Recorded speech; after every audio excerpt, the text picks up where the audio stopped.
I'm Shruti and I scored 96% in my class 10th boards and a 97 in science. So if you're in class 10th right now, you're at the right channel. In this video, I'll be revealing all the lectures, notes and reference books that have helped me score a solid 97 in my science exam. So the first thing we should talk about is the NCERT.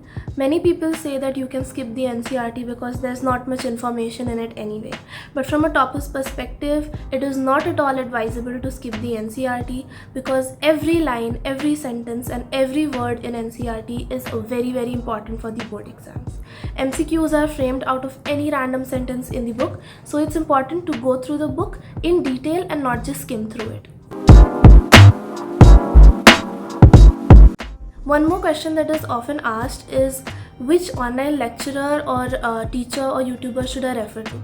So it can differ for all of us, but one general suggestion would be to stick to one teacher and their notes and not to several different lecturers and teachers because it would just cause confusion in the long term.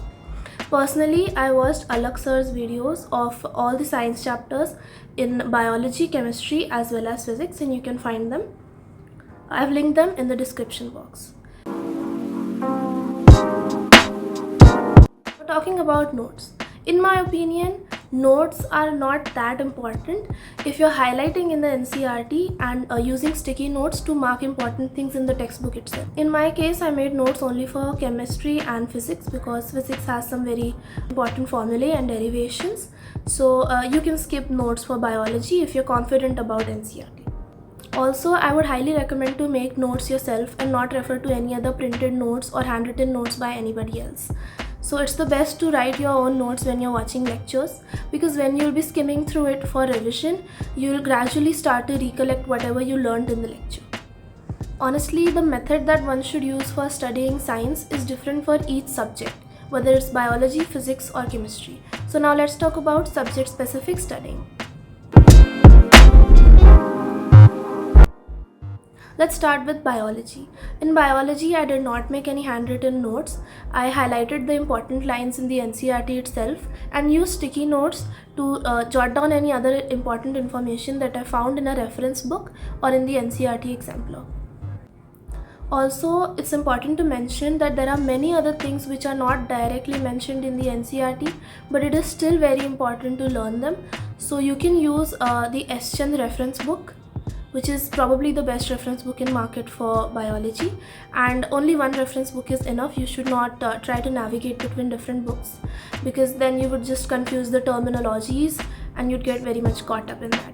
In biology, it is also very important to learn the diagrams. The most important part about it is the labeling, and that is because in MCQs a question can be asked about what is the correct labeling for a specific part in a diagram.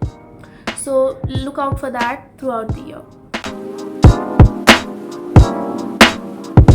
Chemistry in class 10th is probably one of the easiest subjects. I personally use the S. Chand book for chemistry, but I would recommend you to selectively study the subtopics as there is also a lot of additional information which I do not find that relevant for your board examination. For chemistry, I would also recommend using the NCERT exemplar, but you should use this selectively as well because there's lots and lots of questions which probably won't come in your board examination. Talking about physics. In physics, light and electricity chapter are of the most weightage and most of the long answers and 5 markers are asked from these chapters. Also for physics, I would highly recommend doing the competency focused questions that are given by CBSE itself because in the previous years the questions were not that challenging, but this year the questions had a sudden increase in the level of difficulty and they were more competency focused, especially physics. I would also recommend studying the basics of some extra topics such as Wheatstone bridge in electricity and telescope in light. It is also highly advisable to make a formula sheet because it's very helpful to revise 1 or 2 days before the exam. I would also advise you to not limit your knowledge to NCERT. Please go beyond that in science because there are many competency focused questions that are made from concepts that are not directly in NCERT.